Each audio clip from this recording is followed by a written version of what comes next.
Hello and all, welcome to the Galaxy Man Show. I am here with this incredible artist known by the name of Shayla McDaniel. So I'm about to add Shayla into the live now and have a chat with Shayla about her incredible music. So yeah, let's add Shayla in and have a chat with Shayla. Hey Shayla, how's it going?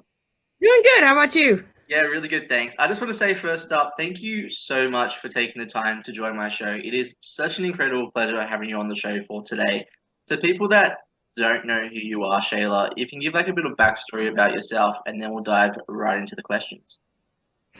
Okay. I'm a singer-songwriter and I play a lot of instruments. And I make my own music. It's indie pop. I like to tell people if you had like a Pink, Haim, and John Legend like make a band, that kind of be what my music would sound like. Solo, it's like I don't know, rock and roll, Alicia Keys on guitar. I don't know. I'm not the best at describing music. But like, yeah, I play guitar and bass are my main squeezes. I do a little bit of piano, a decent amount of drums, and I bought a super cheap saxophone on Amazon a couple months ago, and I'm learning how to play that just for the heck of it, and it's so much fun. Basically, I've been in a band with a saxophonist for like over 10 years now, and he's rubbed off on me. And then I recently just started watching The Simpsons, and Lisa Simpson plays a saxophone. So that was like the tipping point. I was like, I love the way it sounds. And I got on Amazon, and here we are. But yeah, that's total tangent. That's me, my music. I like to make music to soundtrack your life, however you may be feeling. Try to be encouraging my music. Advocate for mental health, so I try to create, I guess, relaxing vibes and encouraging vibes. And yeah, I guess that's me in a nutshell. So we'll dive right into the questions now, Shayla. So for my very first question, so you've created incredible songs, like incredible original songs, and for the first original song I'm going to mention is "Here with Me." Like, what was it like coming up with the idea, creating this song, the meaning behind this song? Like, how did you come up with the idea of wanting to create this song in the first place? So actually, I had got on TikTok maybe sometime in 2021 during the pandemic, early 2021. It was cold outside. And what I would do, I didn't know what to post because I was like, I'm not a comedian. I can't do these funny skits. And I'm like, I don't know what to do on here. I was like, I'm just gonna play guitar because that's what I do. So I would set up my phone and just have it running on like my camera or TikTok or whatever. And I would just noodle and riff around until I found something I like and I cut it down and I'd come up with some kind of text to put on the screen. I was like, I like this song. And the text that day was, should I make this into a full song? And then like a few people commented like, yeah, let's do it. And so like I worked on it for maybe a month or so and I came back and I was like, hey, this kind of went dark, but this is the song. And then later on I like recorded it like for real and stuff and put it out. And here with me, I got the title just from the last line. The whole song is basically I put it out during Mental Health Awareness Month, which is in May. And basically, the song is thanking people who helped me in my life on my bad mental health days. I deal with depression and a little bit of anxiety. And it's just, like I said, thanking people who are there to help me through these dark times. And also a reminder to check in on your friends and family to make sure they're doing okay too. I actually love how you mentioned that the anxiety part. I actually suffer with anxiety too, and autism, and anxiety can be tough. So I feel you with the anxiety part when you mentioned anxiety. So a lot of respect for that. So Thank you. no, you're very welcome. So on to my very next question. So you've also created a song called "While You're Young." What was it like creating this one, and what's the meaning behind "While You're Young"? So that's a fun one, if I can say so myself. Most of my songs are pretty slow and mellow, and this one for me is fast. So anyway, this one started kind of two ways. This is how a lot of my songs start, actually. Like I always keep my phone with me, like most people do, and I keep like a physical little notebook with me. And I had a line. I've got this one Google Doc that's like super long. Any kind of musical idea, I'll just put it in there. And the idea that I had was two lines. It said, I slept like a pretzel last night. Now my back is out of whack. And I've had those lines in there for a handful of years now.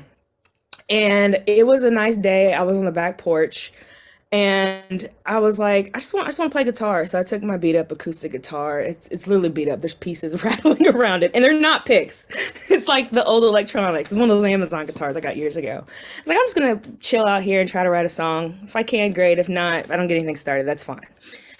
And I was like, I need a line. And I was like, these two are great. Let's try to play with this. And I just sat and played with it for like an hour. And I had the first verse and the first chorus. And I was like, oh, this is really fun. And I just kept working with it. And then the song came to be. And basically, the song While You're Young, I wrote that to encourage people, no matter how old you are. Just enjoy life, soak it all in, soak it up, because you don't know how long you have. And it seems to help, like mentally, to be in like I guess, a mind state of gratitude and just being mindful of everything around you. So that's kind of the story behind that one. So on to my very next question. So you have also created a song called Depend On. What was it like coming up with the idea of wanting to create this one, and what's the meaning behind Depend On? So that one's funny. Not really, because it's obviously about relationships or a relationship that the other person's like dead weight. Um, but this one, I had been dealing with somebody in my life who was very undependable, and then they just kind of totally blew up and flaked out. And I was just in the shower and I was like, man, I want someone I can depend on, like that kick on the one and threes. And I was like, huh, I need to write this down when I get out. And so I kind of fleshed out the lines and stuff. As far as like the music, um, obviously started with kick on the one and three. But other than that, I was like, I'm kind of feeling like a soulful kind of vibe here. And I just pulled up my computer and just started working with it. And that one, I guess I consider one of my angry songs. I don't know. Basically, that the theme of that song for me at least is if I want something done right, I'm just gonna be prepared to do it myself. I mean, it's nice to work with other people and stuff and be in relationships, but if it's not working, it's just not working. But no hard feelings or anything. It's funny because my dad, he asked me one day, he said, Shayla, that new song you have, Depend On, did somebody hurt you? Are you okay? I said, oh, Dad, I'm totally fine. It was like, it was more of an annoyance song. I'm not heartbroken or anything. It's just people get on my nerves sometimes. So it's a fun one. I like it. Thank you. No, you're very welcome. So on to my very next question. So you have also created a song called All Right. What was it like creating this one, and what's the meaning behind All Right? Um, that song, I'm trying to think about that one. That one, if I'm remembering correctly, was another one where I had like some lyrics floating around in my Google Doc and I had some music. This one was another COVID song where none, yeah, because it wasn't even called All Right at first. It was called like Rock Song and then like the date for the longest time in Logic. And Logic is the program I use to record everything in. I used to be a garage band person until there was like a moment where I was like, I need like actual numbers on some of these meters. And I was trying to mix and master myself, so I switched over to Logic and it's great. I love it. But anyway, I just had a session. I was like, I'd written like I think the verse music and the pre-chorus music, and I was like, this is great. And I was like, I really want to put some words to this now because like it was literally everything was done with it except it didn't have any words or anything. And I just went scrolling through my document and I found the lines, drink all my water, take care of myself, 64 ounces, I'm doing so well. And then it just kind of like went on from there. It's like what I did, I fit those words to like the song or whatever. And then I think the chorus, it just kind of happened for me, just kind of putting the little chorus section on loop and just kept singing until it fit. I do that a lot. But in the whole song is about just self-care, taking care of yourself physically and mentally so you don't break down. And the second verse, write everything down, separate good from bad. Is it true or false? Toss out all the wrongs. That's an exercise that my therapist actually like helped me to learn when I first started seeing her. Just basically to help with like self-worth and just to kind of realize situations. It helped me with my anxiety a lot. Like it's what's real and what's not real. What's a real threat? What's a perceived threat? What's urgent? What's not urgent? What's true? What's not true? And I put that in there too because it's like it's been so helpful, even with like non, I guess, emotional or critical things like business stuff. It's like, let's kind of think this out and be objective and see what we can do.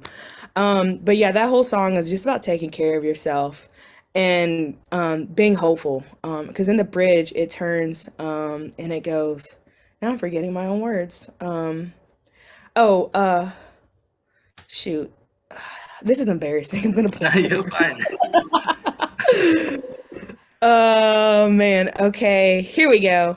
From the morning until I went to bed, I used to think I'd drown, but I keep swimming instead. So it's like, oh no, I'm not gonna make it out of this. I'm not gonna make it out. But it's like, hey, we've made it out before. We can do it again. So I just thank God for, I guess, the hope and all of this craziness that we call Earth, and then my mind too. But yeah, so that's the gist of I think all right is just take care of yourself. Everything's gonna be okay. Just keep swimming, like Dory says. Yes, yes. Just keep swimming all the way. So on to my very next question. So what made you decide as a person and especially as an artist to get into singing in the first place? That's a really good question. So I've kind of been involved with music one way or another since I was a kid. So growing up in church, we had this thing called the Sunshine Band, and it was for children under 12. And I didn't want to do it. My little brother didn't want to do it. Excuse me, but our parents made us. And at the end of the day, it was really fun because we got to hang out with all the other kids. And at the end of rehearsals on Saturdays, we'd have sandwiches and snacks and stuff. And sometimes we'd go do little outings, like go to the park or go to like a Christmas tree festival, that kind of thing. So that was like my first exposure to music is in church. And I've always liked listening to music and being around music. I wasn't the best singer in church. And like I never wanted a solo. And then eventually it got to be my turn to have a solo and I was scared out of my mind. But all that to say, do you want the long story or do you want like the condensed version? Whatever story you want, feel free. It's fine. Okay, I'll give you the long one. You can chop it Okay. up if you want to. Yeah. Um, but yeah, so that was my first exposure to music was in church, and it was really fun. I go to a Church of God in Christ, and so we've got electric organ in the church. We've got at the time we had a guy on bass guitar. We had an electric guitarist that came through every now and then. I think he was in college way back then. Drums. We had a saxophone player. There's a high schooler who was in band, so sometimes he'd be playing the trumpet, sometimes he'd be playing trombone. We had all the instruments and all the fanfare, which was really cool and fun to see everything, especially as a child, just soaking in all the sounds and stuff. Um, but my first instrument was the recorder, and I still have it because for some reason, it's a thing in the US. I thought it was just my city to teach fourth graders how to play it and how to read music, but apparently it's a nationwide thing, and it might be a thing in Australia too. I don't know. But learn recorder. I will say though that recorder, that those finger notes and stuff really helped out with saxophone. When I was learning, I was like, wait a minute, these are the same. Like however many years later. But anyway, so I learned how to read music playing that, and then in fifth grade, I think it was. So in Knoxville, the University of Tennessee is here, and they had a music program where the college students would come and teach strings to kids. And so I learned how to play violin. I wanted to play cello, but I was like, it's really big. I don't feel like dealing with that and having to carry that home to practice. I was like, I'll just play violin because it's the same staff line and music that I learned with recorder a couple of years ago. And it's smaller that I can take home from the students or whatever. So I played violin from like fifth grade until 11th grade. For some reason, my 12th grade year, my schedule, where usually seniors get preference over like the electives. For some reason, orchestra wasn't in my schedule. I had like aerobics and weight training, which was fine because I was in the basketball team and I enjoyed that. My friends were in it. And it was a good way to work out too. But like I was like, I don't have orchestra. That's okay, whatever. I still have music in my life. But so yeah, violin, and then sixth grade, I had always wanted to play guitar. So me and my brother, we pulled up our Christmas money one year And we went to the now defunct store Toys R Us and bought a first act acoustic guitar. I still have it. And my mom got us a DVD by, I think the lady's name was Susan Mazer. And we tried learning to play guitar. He wasn't as patient as me, and plus I'd already had a little bit of experience with strings. And then eventually we pulled our money again and got another first act guitar. This one was from Walmart. I still have it to this day. It's like a Stratocaster clone, and it's actually really good. Obviously it's lasted like decades. But and then bass kind of happened somewhere in there between fifth and sixth grade because the guy who played bass at that point had gone off to college and he left the bass at church. And the music director was like, "Hey, I want to teach the kids how to play music." And there was this other guy who got a guitar for his birthday or Christmas, and he was just a kid fumbling with it. And then my brother played it for like a couple weeks. He was like, "I don't want to play this anymore. You can mess around." And so sixth grade was the year I started getting my hands on guitars and basses and stuff. And I kind of started, first thing I did was try to learn a lot of songs. I was a huge Switchfoot and Reliant K fan back in the day. I still like them. I don't listen to them as much, but I started like learning all their songs, or at least my favorite ones. And what I would try to do, I would try to recreate them. So I had a little tape recorder, a karaoke machine that recorded regular size tapes. And then like on my computer, I had PowerPoint and like Windows Sound memo recorder or something. So I would record guitar and then I would play guitar and then turn on the karaoke machine and sing while the guitar part was playing. And I'd bounce back and forth until I had like guitar, vocals, bass, and like, oh, I have a keyboard too that I got for my birthday. I think it's seventh grade. And I love it so much. It has all the sounds and it's amazing. And I didn't realize how powerful it was until I got older because I could plug it up to my computer with MIDI. I didn't know what MIDI was until maybe 5 years ago. Wow. This thing is wild. Yeah. So I love it. But and I would find drums on there and that's what I would do. And eventually like I wanted to start writing my own stuff. And obviously as a kid, songs weren't that great and they didn't make that much sense. But it was fun and it was good. It was a growing experience. And just like I said, it was fun. And then fast forward to like 2013-ish, I was done with university and I was still writing songs and I was like, I'm gonna like try some open mics around town. I remember my first one was on Halloween night, on a Monday. It was a Monday that year. I don't know, 2013, 2014. It was Monday night Halloween. I was like, Mom, can you come with me to this open mic? It's my first one ever and I don't want to be by myself. And I went and I played the open mic and it was really fun. I started making like friends around here in Knoxville and the scene and stuff. Oh, I'm from Knoxville, Tennessee. I don't know if I said that. I think you And said then, it before, yeah. okay, okay. But yeah, I started going to a ton of open mics and just meeting people around town. And I didn't actually start like pursuing music professionally until 2016. So there's this band called Joseph, made up of three sisters from Portland. I kind of found them by combination of Noise Trade. I don't. They're kind of still around, but not really. They got bought by Paste, and the music part is kind of weird now. But basically, the whole premise of Noise Trade was find an artist you like, and you can tip them to download the music, or tweet about it, share it on Facebook or whatever, and then you'd get the download and give your email address, of course, so they can build their email list. I first found Noise Trade somewhere in like 2011, 2012, 2013-ish, like that whole 3 year period. And it was a combination of finding Joseph on there. And at the time in town, a guy had started this house show concert kind of app, I guess. It's called Close Up FM. And basically what it was, a band would put up all the tour dates they would want to play and in which cities. And basically each city could bid for the band. And if there were more than one person willing to host in a city, they'd kind of have a bidding war and have the most RSVPs. Whoever got the most RSVPs would end up hosting a house show in that city. But either way, Joseph had like planned a nationwide tour using that app, and I saw they were coming to Knoxville. I was like, this will be cool because I really like their music, you know? And I saw them at that house show. They were amazing. Got to chat. And house shows are so cool. And we kind of like stayed in touch, but like they just really inspired me to, I remember talking and I was like, dude, this is so cool. How are you guys doing this? And Natalie, one of the sisters, was like, dude, we're just going around playing in people's backyards and kitchens and living rooms and churches and coffee shops. I'm like, yeah, maybe I can do this. And all three of them, they're just so encouraging. And I was like, yeah, this music thing might be a thing. So I kept working for like another year and a half, 2 years. I finally put out my first song, like for real, in like 20, was it July 24th, 2016.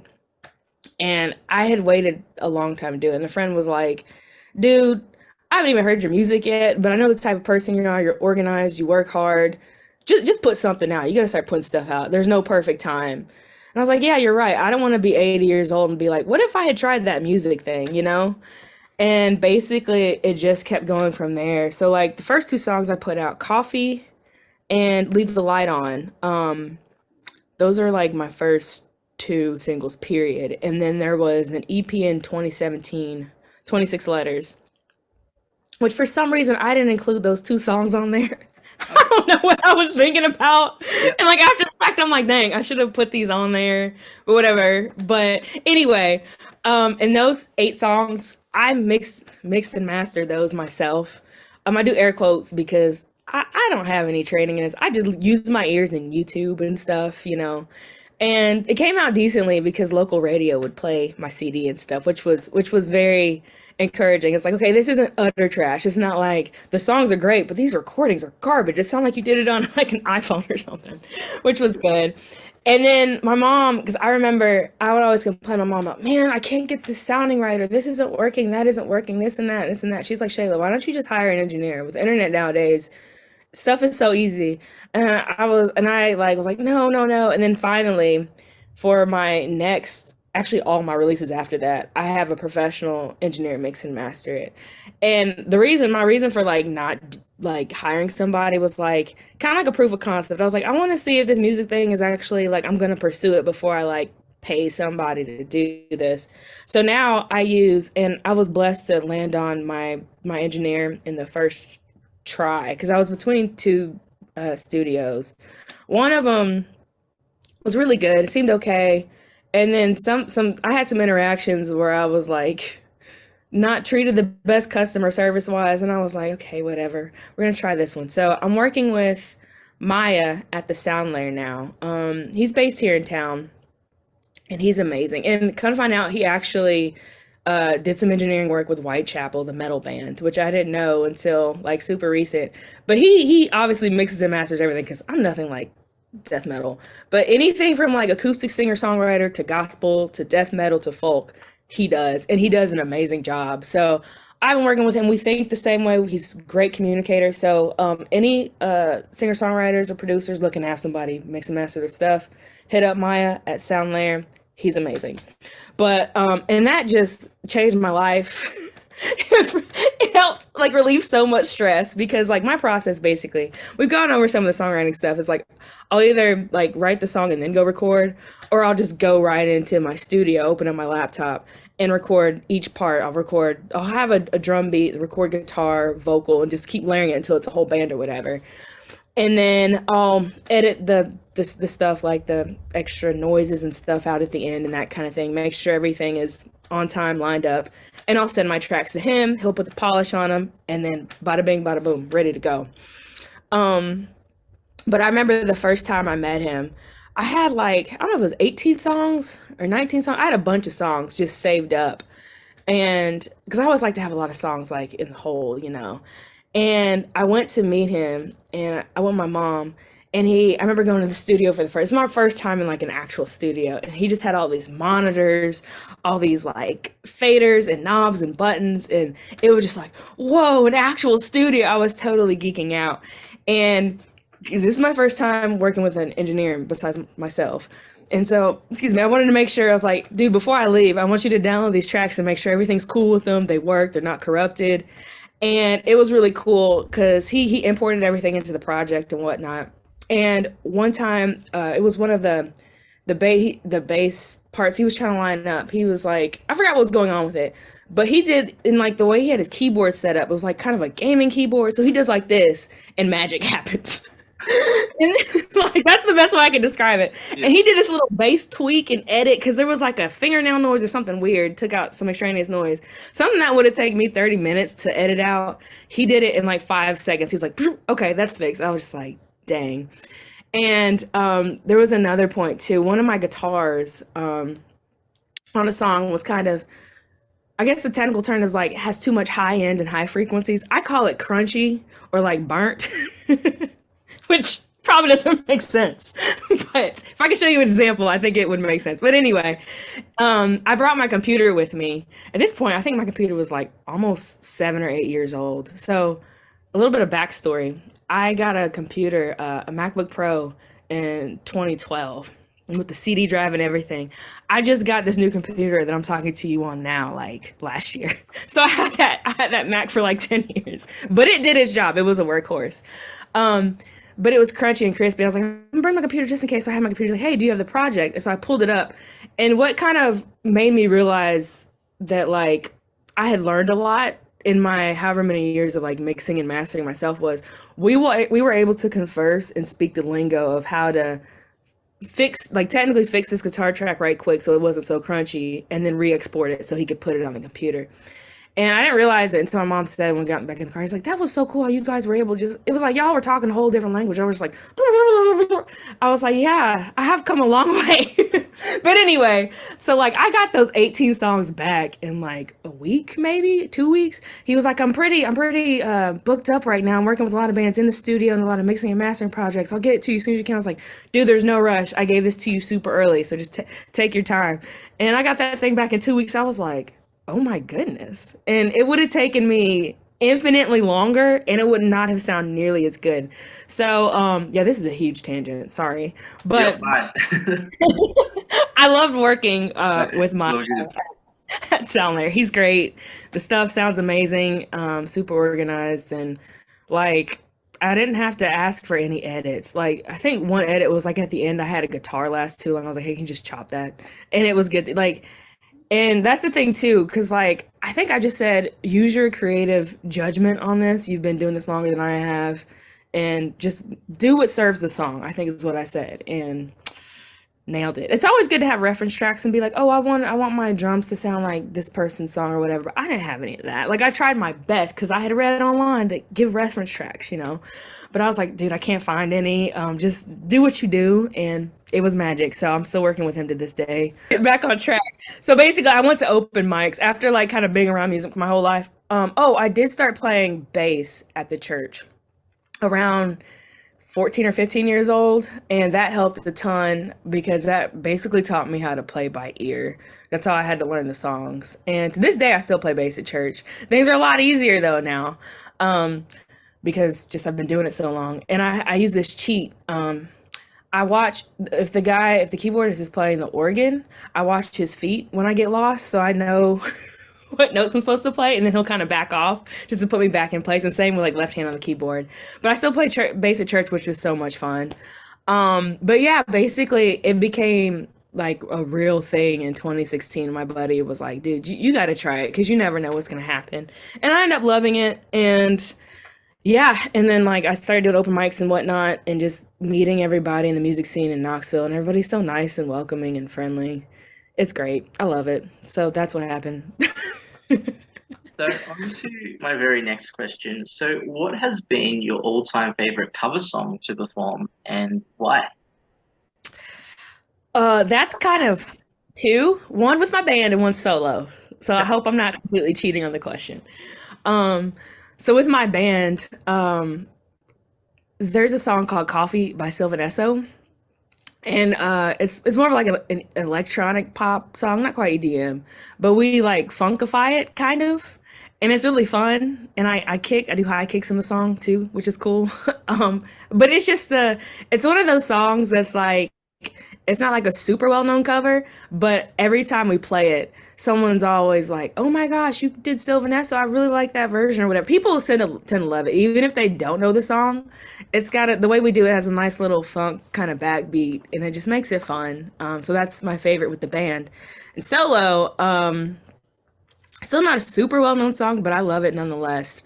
It's called Tally Marks by Joseph, and I just love it so much, and I don't know what it is about that song. Well, it's my favorite band, so anyway. But I like playing it. People seem to really enjoy it. It's a really heartfelt song. The lyrics are well written. The music is well written. Yeah, I'd have to say those are two of my favorite covers. And one that's starting to slide in there now, whether it's solo or with the band, is "Never Gonna Give You Up" by Rick Astley. That's always that's always a good one to slide in there on people. But yeah.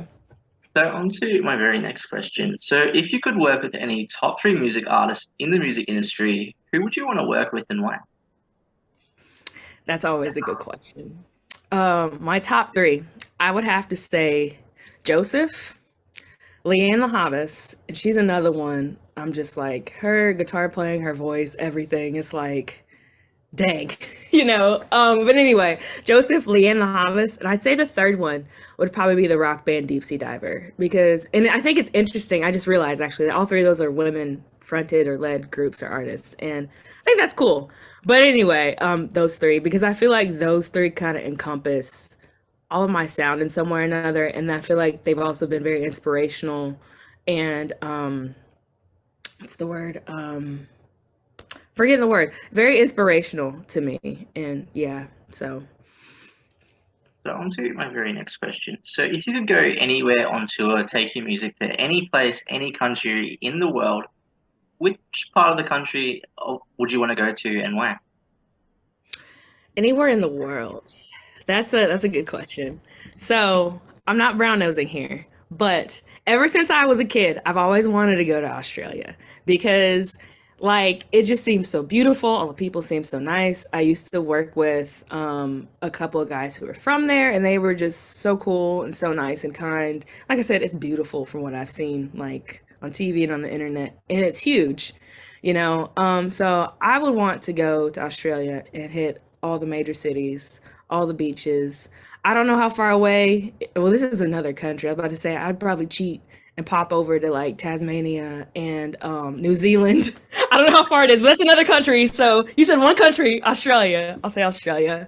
And like I've had friends who've gone to visit, and they're just like, it's amazing. And but I say I've never been out of the country. I've actually been to Mexico once, and that was fun. But Australia for sure. So, well, I'm from good old Australia, from Brisbane, Australia, Oh, actually. cool. Yeah, so come to Australia anytime. You're more than welcome.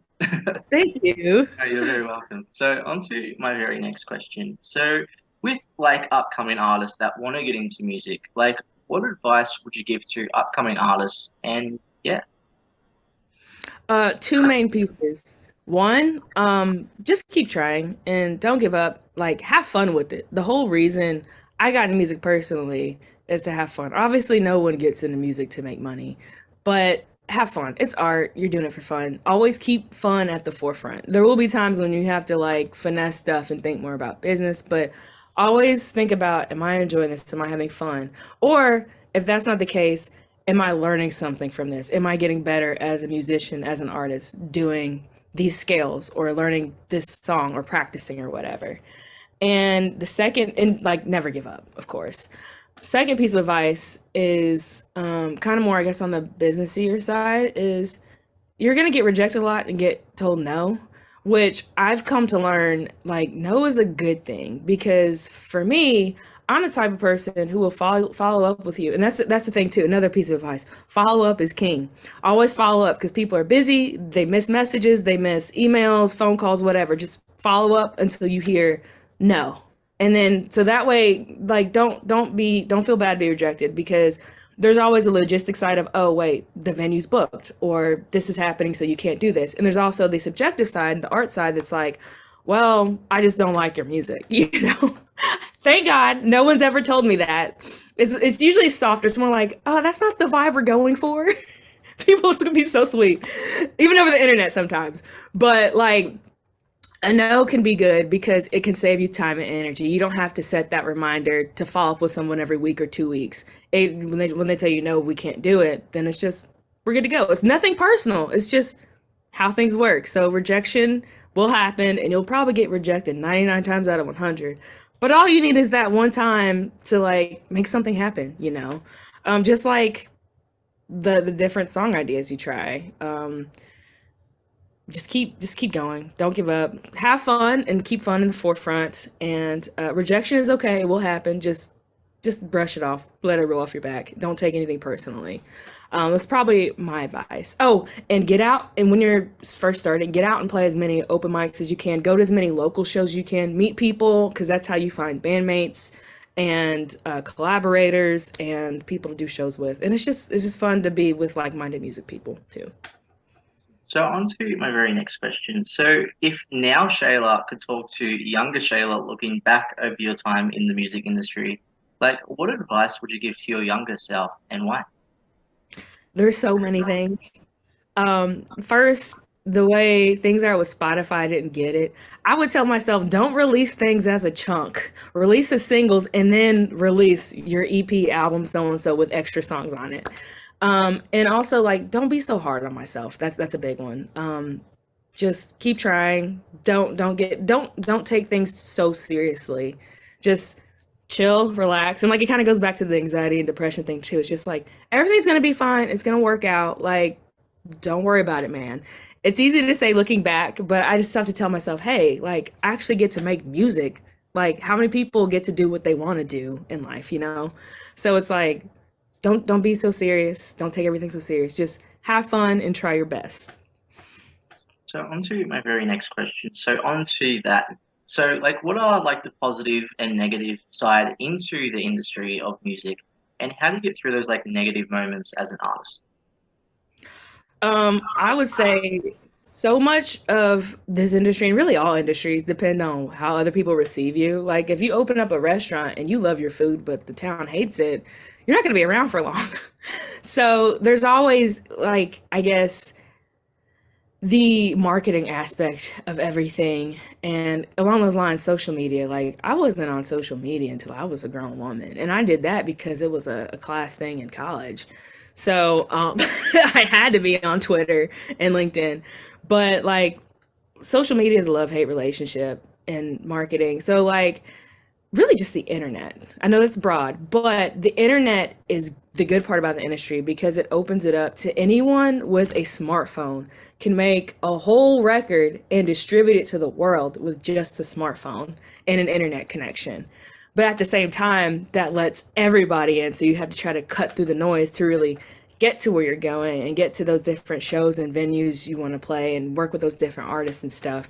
So the positives is music is a great way, like any other art, to connect with people. But yeah, so the positive side, like I was saying, anybody with a smartphone and internet connection can put out music, release music for the world to hear. The negative side is it can be a lot of pressure to make sure people know about the music, just like all the marketing and social media stuff. And like for me, a lot of there's really two sides to this. I feel like there's like business and then there's the art side. The art side is like the dreaded writer's block. Or like that feeling of, dang, why aren't my songs like as good as they were like a few months ago when I was writing, you know? And with that, like I can't really find an answer to it. Really just find ways to be inspired. Watch movies, TVs, books, read books. I'm having trouble talking. Watch movies, watch TV, read books. Go out and just live life, you know, get food, cook food, hang out with friends and family, you know, just find ways to inspire yourself, listen to music. And eventually you'll kind of get back in your groove. But as far as like being the negative side of like the business thing, it's like right now I'm just basically a one woman team. Like I have my engineer who I send my stuff to mix and master. And for the first time I worked with a graphic artist on a song. I actually tried to work with a graphic designer for Here With Me. I went on Fiverr because a few of my friends were having really good luck on there, but the people they had used weren't on there anymore, and I just went for it. I'm laughing because I sent this mock-up with like Canva, what's it, watermarks on it. I was like something Yes. like this, but better and like not watermarked. Tell me why that person sent exactly what I sent back, including the watermarks. They just changed the color of the text. Wow. I was like, you've got to be kidding me.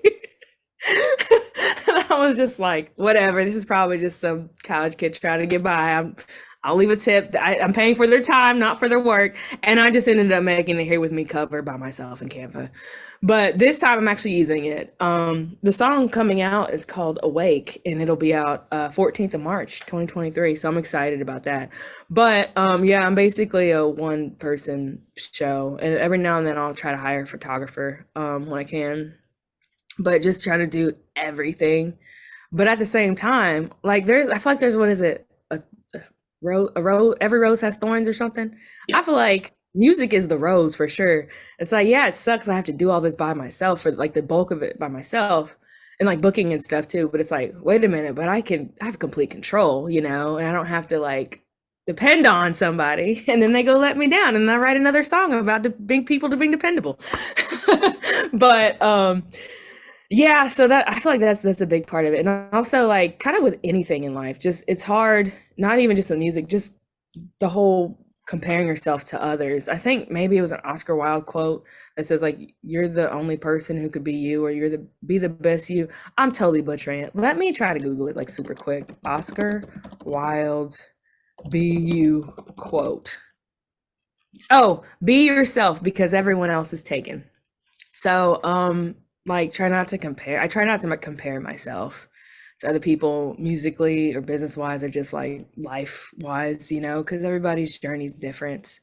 But yeah, bad side of music is like how much work there is to be done. And that's the fact, yeah, there are haters out there.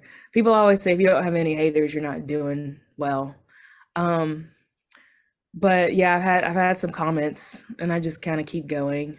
But the good thing is, from those bad comments, I'm like, oh, my YouTube video is actually reaching people, or my TikTok is actually reaching people. It's like proof that people are getting the music. And the fact they took the time to leave a comment, not just a thumbs up, a thumbs down, they like wrote out a comment. So it's telling the algorithm, hey, people are interacting with this. I guess what I'm saying is like, even though there's a lot of bad stuff to deal with, and I'm probably just so scatterbrained and everywhere, please forgive me. You're fine. It's like I see the positives in the bad things, which is good, and I try not to have like toxic positivity. It just kind of another way to like keep myself out of getting in a rut and to just be like, hey, this is progress, because like I think Teddy Roosevelt might have said this quote. I don't know. It's like or read the story. I'm horrible with quotes, as you can tell. You're fine. You're fine. He was like, basically, I'm gonna try to pull this one up. Teddy Roosevelt gladiator quote. It's not the critic who counts, not the man who points out how the strong man stumbles or where the doer of deeds could have done better. And it's like a whole story. Basically, it's like, hey, why are you like jeering at this gladiator? They're actually in the ring fighting and like doing something. You're just up here in the stands, like booing them. It's like you weren't brave enough to get down there and fight the lion. So it's kind of like, hey, these people aren't on stage, like pouring their hearts out and like, and I just kind of have to remind myself, hey, there's always going to be haters. Haters are going to hate. Just keep being me and doing what I need to do. But yeah, I was kind of everywhere with that question. But I think all that to say, like, it's a rose and it has thorns, but at the end of the day, it's still a rose. So on to my very last question. So like, what's next for you music-wise for the rest of 2023 onwards? Like, what's next? So 2023. I talked a little bit earlier about my song Awake coming out March 14th of this year. And I'm gonna try this year to put out a song like every other month, every 6 or 8 weeks or so. So I guess mark your calendar for that. I'll try to stick to that schedule. I've got everything planned out. The good news is all the songs are recorded. I just need to figure out art and all the stuff to put it, like make it actually get on Spotify and Apple and upload it to YouTube and all that. So there's that. And actually, right now I'm in the middle of a Patreon launch, which is super fun. Because people have been asking, and I was like, I want to do it. So it'll be a lot of behind the scenes stuff, like me in the studio, how I make stuff, how I come up with the sounds, how I put together the sounds, maybe even some band practices with my live band, songwriting process, Patreon polls, like voting on, cover art and which song I should release next. alternate versions, demos, songs that will never see the light of day except for within the Yeah. Patreon, and like voting on like which cover songs people want to hear too. So all the fun stuff. So Patreon and a lot of music that will be coming out hopefully, and hopefully I can put out a record at some point later this year, early next year. We'll see. Awesome. Well, I would love to recommend you a show, by the way. I think you would love it too, by the way. It's on Netflix. I think it's still on Netflix, hopefully. It's called Julie and the Phantoms. Oh, let me write this down. Let me write this down now. It's such an inspirational show, and you would love it. Thank you so much. All good. I'm like I love music and movies and all the art. I love to read, but sometimes reading is a chore. Yeah. I hate to say that. I love to read. I have all these books and but yeah, I love a good movie and a good show. Like, thank you. Thank No, you. all good. And by the way, I have an incredible friend too named Meryl Cassie. She's actually has her own show called the Meryl Cassie Show on Instagram, promoting her show because she's a great person and great friend too. So yeah, Meryl Cassie Show on IG, and she's actually from an old show, New Zealand show called The Tribe from back in the day. Oh, Uh, cool. yeah, and she's been doing such an incredible job getting artists like yourself out, and just like getting people just to join her IG lives and stuff, and just promoting people. And she's been doing such an incredible job. So she would love to have you on her show, if and I can connect you both together on IG, if you want to That would get be connected. awesome. Yeah, Thank you, Jacob. I no, appreciate that. all Thank good, you so all much. good. Well, any last final thoughts you'd like to share to people on the show? Um, I guess I just want to say, take care of yourself. Make sure you keep your mind rested, your heart, your soul, your body. Eat good, exercise. Don't forget to treat yourself and take care of yourself so you can take care of others. And just be kind. The world needs more kindness and love.